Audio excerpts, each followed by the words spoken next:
Hello everyone, welcome to our channel science eighties.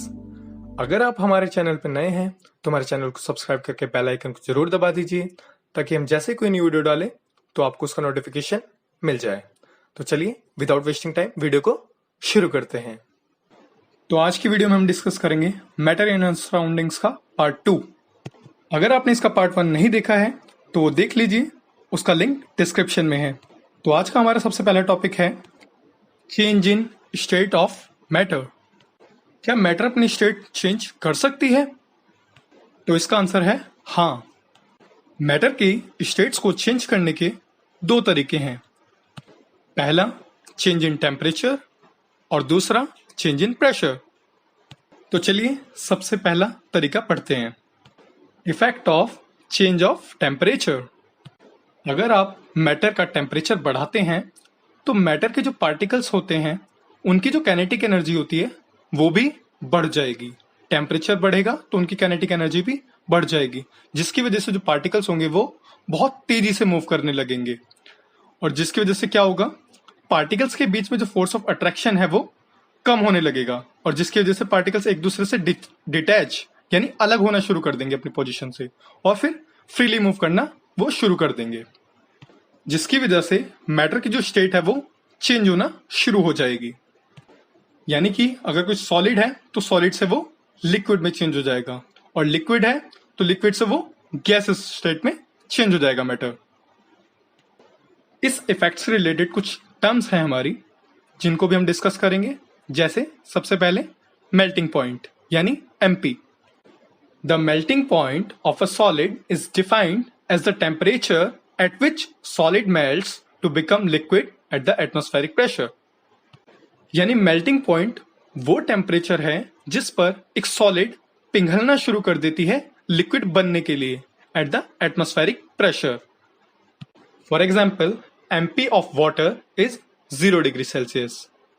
यानी 0 degree Celsius पानी का वो टेम्परेचर है जिस पर पानी सॉलिड स्टेट से लिक्विड स्टेट में कन्वर्ट होना शुरू कर देता है और यही वो टेम्परेचर है जिससे पानी लिक्विड से सॉलिड में कन्वर्ट होना शुरू कर देता है जब हम टेम्परेचर घटाते हैं। तो उस केस में हम इस पॉइंट को बोलते हैं फ्रीजिंग पॉइंट।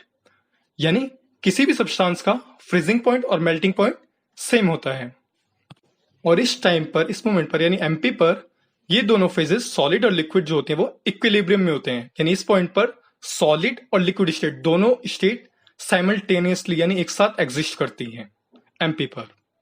अब next boiling point. The boiling point of a liquid is defined as the temperature at which the liquid starts boiling at the atmospheric pressure.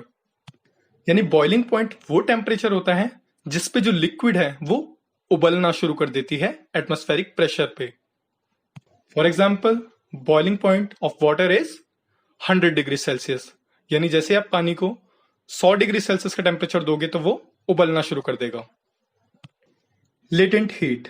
It is the heat used up in changing the state by overcoming the forces of attraction between the particles. Latent heat वो heat है जो matter की states को change करने में लगती है particles के बीच के जो फोर्स ऑफ अट्रैक्शन होता है उसको कम करके। Latent heat of fusion. The amount of heat energy that is required to change 1 kg of solid into liquid at atmospheric pressure at its MP।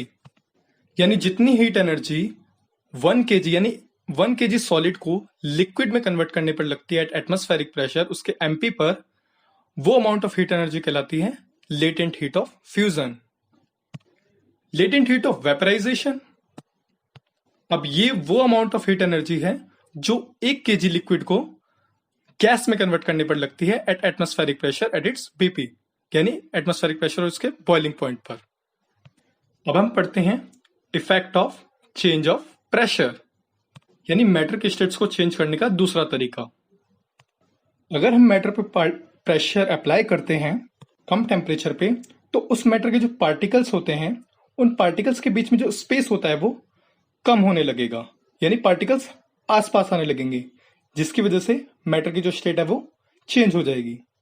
For example अगर हम gas लेते हैं तो और गैस पर प्रेशर अप्लाई करते हैं तो गैसेस के पार्टिकल्स के बीच में स्पेस ज्यादा होता है comparatively to solid and liquid. मैंने आपको पहली वीडियो में बताया था जैसा कि।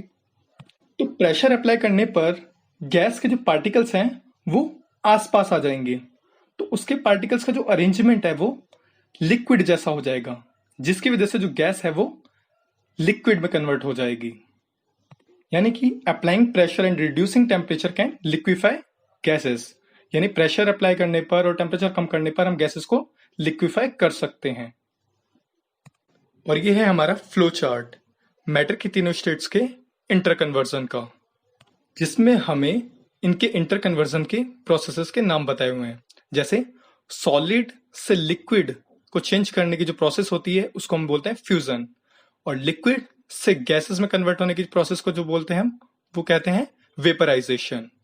लिक्विड टू सॉलिड को कहते हैं सॉलिडिफिकेशन, और liquid to gas to liquid को बोलते हैं कंडेंसेशन। सॉलिड टू गैस को बोलते हैं सब्लिमेशन, और गैस टू सॉलिड को भी सब्लिमेशन। अब डिस्कस करते हैं हमारे नेक्स्ट टॉपिक को, इवेपोरेशन।